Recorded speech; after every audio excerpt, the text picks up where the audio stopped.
Accounting no problem में आपका स्वागत है। मैं हूं आरती। टैली प्राइम की इस वीडियो सीरीज के आज के अध्याय में हम आपको बताएंगे कि कंपाउंड एंट्रीज क्या होती हैं और टैली प्राइम में उन्हें कैसे करते हैं। कई बार अकाउंट्स में ऐसा होता है कि हम एक ही नेचर के बहुत से ट्रांजैक्शंस एक ही तारीख में अलग अलग वाउचर्स में रिकॉर्ड करते हैं। यदि आप चाहें तो उन्हें एक साथ एक ही वाउचर में भी रिकॉर्ड कर सकते हैं। ऐसी स्थिति में ये कंपाउंड एंट्रीज यानी मिश्रित प्रविष्टियां कहलाती हैं और ऐसा करने से हमारा समय बचता है। सरल शब्दों में कंपाउंड एंट्री का मतलब है कि दो या दो से अधिक ट्रांजैक्शंस की एंट्री एक ही वाउचर में करना। इस काम को आगे हम अलग अलग वाउचर्स का उपयोग करते हुए समझेंगे। पहला उदाहरण देखते हैं। यहाँ हमें 3 अलग अलग कस्टमर्स से चेक प्राप्त हुए हैं जिनकी डिटेल्स हम नीचे दे रहे हैं और ये सभी चेक हम 2 अप्रैल 2021 को स्टेट बैंक ऑफ इंडिया के अपने खाते में जमा कर रहे हैं। पहला अशोक एंटरप्राइजेस से हमें HDFC बैंक का 5,000 रुपए का चेक डेटेड 2 अप्रैल 21 प्राप्त हुआ जिसका नंबर 123456 है। दूसरा आशु ट्रेडर्स से इलाहाबाद बैंक का 2,000 रुपए का चेक डेटेड 2 अप्रैल 21 प्राप्त हुआ जिसका नंबर 456789 है। तीसरा मोहन ट्रेडर्स से बैंक ऑफ इंडिया का 11,000 रुपए का चेक डेटेड 2 अप्रैल 21 प्राप्त हुआ जिसका नंबर 222333 है।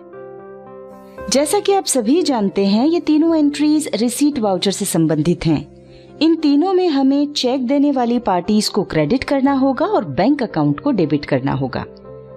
आपकी जानकारी के लिए बता दें कि इस वीडियो में हम इलेक्ट्रॉनिक्स हाउस वाली कंपनी जो कि हमने वीडियो नंबर 42 में बनाई थी उसी में ही हम काम कर रहे हैं। हाँ, पहले उस कंपनी का फाइनेंशियल ईयर 2020-21 था जिसे हमने पिछली वीडियो फाइनेंशियल ईयर कैसे बदलते हैं में बदलकर 2021-22 कर दिया है। आप चाहे तो ये काम अपनी किसी पुरानी कंपनी या नई कंपनी बनाकर भी कर सकते हैं। टैली में वाउचर के लिए V प्रेस करें और रिसीट वाउचर के लिए F6 प्रेस करें। F2 प्रेस करके डेट चेंज करें। पर्टिकुलर में नीचे क्रेडिट आ रहा है। हम पहली पार्टी अशोक एंटरप्राइजेस सिलेक्ट कर रहे हैं। यहाँ क्रेडिट में उससे जिस राशि का चेक प्राप्त हुआ है वो अमाउंट टाइप करें, एंटर प्रेस करें। देखिए यहाँ डेबिट आ रहा है। अब चूंकि हमें दूसरी पार्टी को भी क्रेडिट करना है तो यहाँ क्रेडिट के लिए C टाइप करें और एंटर प्रेस करें। ये देखिए CR लिखा हुआ आ रहा है। अब हम दूसरी पार्टी सिलेक्ट करेंगे, उसका अमाउंट डालेंगे। इसी तरह तीसरी पार्टी भी सिलेक्ट कर लेंगे, उसका अमाउंट भी टाइप कर लेंगे। हमने तीनों पार्टीज के अकाउंट क्रेडिट में ले लिए हैं। अब एंटर प्रेस करें। यहाँ डेबिट आ रहा है और हमें बैंक को डेबिट ही करना है। एंटर प्रेस करके आगे बढ़ें। बैंक अकाउंट सिलेक्ट करें। देखिए बैंक के नाम के आगे डेबिट में तीनों पार्टीज का टोटल अमाउंट आ रहा है। एंटर प्रेस करें। बैंक एलोकेशन स्क्रीन आ रही है और नीचे लेजर नेम में पहली पार्टी का नाम भी आ रहा है। एंटर प्रेस करके आगे बढ़ें। अमाउंट में टोटल अमाउंट आ रहा है। हमें इसे बदलकर उस पार्टी से प्राप्त होने वाले चेक का अमाउंट डालना होगा और फिर एंटर प्रेस करें। इंस्ट्रूमेंट नंबर में चेक का नंबर डालें, इंस्ट्रूमेंट डेट डालें, बैंक के आगे बैंक का नाम सेलेक्ट करें।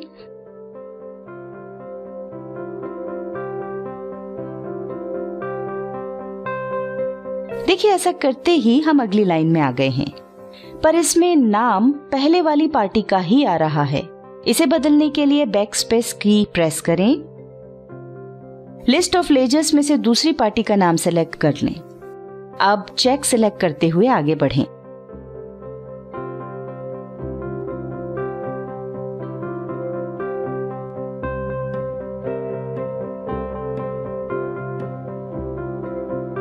अब तीसरी पार्टी से प्राप्त चेक की डिटेल्स भी डालें।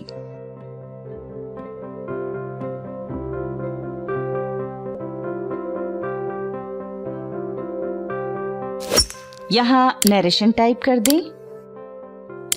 अब इस ट्रांजैक्शन को सेव कर लें। अब हम देखते हैं दूसरा उदाहरण। हमने 1 मई को 2 पेमेंट्स किए हैं। पहला, हमने श्री विकास सिंह को माह मई 2021 का ऑफिस का किराया 5,000 रुपए नगद दिया है और दूसरा, अपने कर्मचारी पवन वर्मा को माह अप्रैल 2021 का वेतन 5,000 रुपए नगद दिया है। ये तो आप जानते ही हैं कि ये दोनों एंट्रीज पेमेंट वाउचर्स की हैं। इसमें रेंट और सैलरी दोनों ही अकाउंट डेबिट होंगे और कैश अकाउंट क्रेडिट होगा। आइए इनकी भी कंपाउंड एंट्री कर लेते हैं। उसके लिए F5 प्रेस करें, F2 प्रेस करके डेट चेंज करें। डेबिट में हम पहले रेंट पेड सेलेक्ट करेंगे, अमाउंट डालेंगे। अब एंटर प्रेस करके आगे बढ़ने से पहले हमें इसकी नरेशन डालनी होगी। उसके लिए मोर डिटेल्स पर क्लिक करें, शो मोर पर जाकर एंटर प्रेस करें। लिस्ट ऑफ मोर डिटेल्स में से लेजर नरेशन सेलेक्ट करें। यहां पर रेंट से संबंधित नरेशन टाइप करें। एंटर प्रेस करते हुए आगे बढ़ें। यहां क्रेडिट आ रहा है। हम दूसरे अकाउंट को भी डेबिट करना चाहते हैं तो उसके लिए डी प्रेस करके एंटर प्रेस करें। ऐसा करते ही DR आ जाएगा। यहां सैलरी का लेजर सिलेक्ट करें,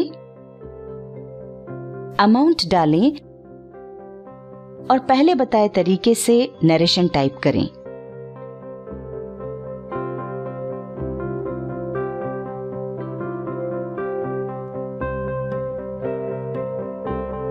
और आगे बढ़ें। अब यहां पर CR आ रहा है और हमें यही चाहिए। एंटर प्रेस करके आगे बढ़े, कैश सिलेक्ट करें। देखिए क्रेडिट में टोटल अमाउंट आ रहा है। आप चाहें तो ऊपर दोनों अलग अलग नरेशंस डालने की बजाय यहां दोनों की इकट्ठी नरेशन भी डाल सकते हैं। अब इस ट्रांजैक्शन को सेव कर लेते हैं। अभी हमने लेजर के साथ जो नरेशन डाली है वो कैसी दिखाई पड़ती है, आइए देख लेते हैं। गो टू पर क्लिक करें। अब यहां लेजर वाउचर्स सिलेक्ट करें। यहां से रेंट पेड सिलेक्ट करें। F12 प्रेस करके शो नरेशन को यस करें और विंडो को एक्सेप्ट कर लें। ये देखिए हमने जो नरेशन डाली थी वो यहां दिखाई पड़ रही है। अब देख लेते हैं तीसरा उदाहरण।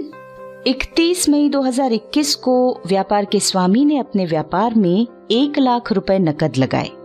साथ ही वो ऑफिस में उपयोग के लिए 50,000 रुपए का फर्नीचर भी लाया। ध्यान रखें, व्यापार का स्वामी नकदी या फर्नीचर जो भी व्यापार में लगाता है वो उसकी कैपिटल होती है। आइए अब देखते हैं कि ये ट्रांजैक्शंस किन वाउचर्स में रिकॉर्ड होना है और क्यों। व्यापार का स्वामी जो नकदी लाया है उसकी एंट्री तो हम रिसीट वाउचर में कर सकते हैं। अब सवाल है जो फर्नीचर लाया है उसकी एंट्री कौन से वाउचर में होगी। फर्नीचर आया है तो क्या इसकी एंट्री पेमेंट वाउचर में हो सकती है? नहीं हो सकती, क्योंकि पेमेंट वाउचर में एक लेजर कैश या बैंक का होता है और यहाँ हमने किसी तरह का पेमेंट नहीं किया है। दूसरी बात, क्या इसकी एंट्री परचेज वाउचर में हो सकती है? नहीं, क्योंकि परचेज वाउचर में सिर्फ उन आइटम्स की एंट्री होती है जिनका हम व्यापार करते हैं। हम तो ये फर्नीचर ऑफिस उपयोग के लिए लाए हैं। अब सवाल ये कि इसकी एंट्री कौन से वाउचर में होगी। तो आपको याद होगा हमने बताया था कि जिस एंट्री को हम टैली के किसी वाउचर में नहीं कर पाते हैं वो एंट्री जर्नल वाउचर में होती है। तो अब यहाँ पर ये निश्चित हो गया कि हम कैश की एंट्री रिसीट वाउचर में और फर्नीचर की एंट्री जर्नल वाउचर में कर सकते हैं। पर यदि आप इन दोनों की एंट्री एक साथ करना चाहते हैं तो जर्नल वाउचर में कर सकते हैं। तो F7 प्रेस करके जर्नल वाउचर पर चलते हैं। ये देखिए जर्नल वाउचर ओपन हो गया है। F2 प्रेस करके डेट चेंज करें। चूंकि कैश और फर्नीचर दोनों बिजनेस में आ रहे हैं, हमें कैश अकाउंट और फर्नीचर अकाउंट दोनों को डेबिट करना होगा और कैपिटल अकाउंट को क्रेडिट करना होगा। अब यहां हम नरेशन टाइप करके इस एंट्री को एक्सेप्ट कर लेते हैं। अब देखते हैं चौथा उदाहरण। 2 जून 2021 को व्यापार के स्वामी ने अपने पर्सनल यानी निजी उपयोग के लिए 5,000 रुपए कैश और एक सोनी टीवी 20 इंच जिसका खरीद मूल्य 20,000 रुपए है लिए। यहाँ पर हम आपको बता दें कि जब व्यापार के स्वामी अपने निजी खर्च के लिए नकदी या व्यापार की कोई वस्तु जिसका कि वो व्यापार कर रहा हो या फिर कोई एसेट्स जैसे कि ऑफिस का पुराना फर्नीचर भी हो सकता है, निजी उपयोग के लिए लेते हैं तो उसका अमाउंट ड्राइंग अकाउंट में डेबिट किया जाता है और वर्ष के अंत में ड्राइंग अकाउंट का जो भी बैलेंस होता है उसे इकट्ठा कैपिटल अकाउंट में ट्रांसफर किया जाता है। यानी कैपिटल अकाउंट को डेबिट करके ड्राइंग अकाउंट को क्रेडिट किया जाता है। ध्यान रखें, ड्राइंग अकाउंट का लेजर कैपिटल अकाउंट ग्रुप के अंतर्गत बनाया जाता है। चलिए वापस ट्रांजैक्शंस पर चलते हैं। यदि हम चाहें तो इसके 2 ट्रांजैक्शंस अलग अलग रिकॉर्ड कर सकते हैं। पहला, व्यापार के स्वामी ने जो कैश विड्रॉ की है उसके लिए ड्राइंग अकाउंट डेबिट और कैश अकाउंट क्रेडिट होगा और ये एंट्री पेमेंट वाउचर में होगी। दूसरा, स्वामी ने टीवी लिया है तो इस एंट्री में एक तो ड्राइंग अकाउंट डेबिट होगा, पर सवाल ये है कि दूसरा अकाउंट कौन सा है जो हमें क्रेडिट करना होगा। तो यहाँ हम आपको बता दें कि यदि हम जिस वस्तु का व्यापार करते हैं उसको पर्सनल यूज के लिए लेते हैं तो उसको परचेज में से कम करना होता है, यानी कि यहाँ परचेज अकाउंट को क्रेडिट करना होगा। अब इसी ट्रांजैक्शन में दूसरा सवाल उठता है कि ये एंट्री कौन से वाउचर में होगी। हम परचेज अकाउंट तो क्रेडिट करना चाहते हैं पर परचेज वाउचर में सिर्फ आए हुए माल की एंट्री होती है, गए हुए की नहीं। ऐसी स्थिति में इस एंट्री को हमें जर्नल वाउचर में करना होगा।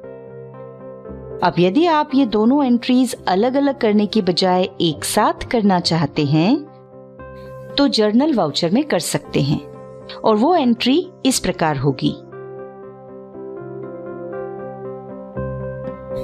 जर्नल वाउचर पहले से ही ओपन है। F2 प्रेस करके डेट चेंज करें। डेबिट में हमें ड्राइंग अकाउंट चाहिए जो कि बना हुआ नहीं है, तो हम ऑल्टर और C प्रेस करके ड्राइंग अकाउंट बना लेते हैं।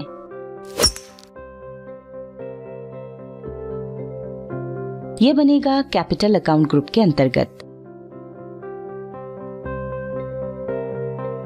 यहाँ डेबिट अमाउंट में हमें दोनों का टोटल अमाउंट डालना होगा। क्रेडिट में पहले सिलेक्ट करेंगे कैश अकाउंट, पर कैश का पहला अक्षर टाइप करने के बाद भी यहाँ कैश अकाउंट नहीं दिख रहा है। उसका कारण है कि प्रायः जर्नल वाउचर में कैश या बैंक अकाउंट का उपयोग नहीं होता है। इसके लिए हमें शो मोर पर जाकर एंटर प्रेस करना होगा। ये देखिए, अब कैश अकाउंट दिखाई पड़ रहा है। हम इसे सिलेक्ट कर लेते हैं। यहाँ अमाउंट डाल देंगे, एंटर प्रेस करें। यहाँ क्रेडिट ही रहने दें। यहाँ परचेज अकाउंट सिलेक्ट करें। देखिए, ऐसा करते ही इन्वेंटरी एलोकेशन स्क्रीन आ रही है। यहाँ नेम ऑफ आइटम में स्पेस बार प्रेस करें। अब हमने जो आइटम अपने निजी उपयोग के लिए लिया है उसका नाम सिलेक्ट करेंगे। इसके बाद यहाँ उसकी क्वांटिटी डालें। ध्यान रखें, जिस रेट से आपने माल खरीदा होगा आपको वही रेट यहाँ पर डालना चाहिए। ये देखिए, यहाँ वही रेट आ रहा है जिसमें हमने माल खरीदा था। एंटर प्रेस करते हुए आगे बढ़ें। नरेशन टाइप करें। अब इस स्क्रीन को एक्सेप्ट कर लें। इस तरह के कई ऐसे ट्रांजैक्शंस होते हैं जिन्हें आप एक साथ इकट्ठा रिकॉर्ड कर सकते हैं और अपने ट्रांजैक्शन रिकॉर्ड करने की गति को बढ़ा सकते हैं। इस वीडियो में हमने कंपाउंड एंट्रीज के बारे में बताया। इसके बाद वाली वीडियो में हम आपको सिंगल एंट्री और डबल एंट्री मोड के बारे में बताएंगे।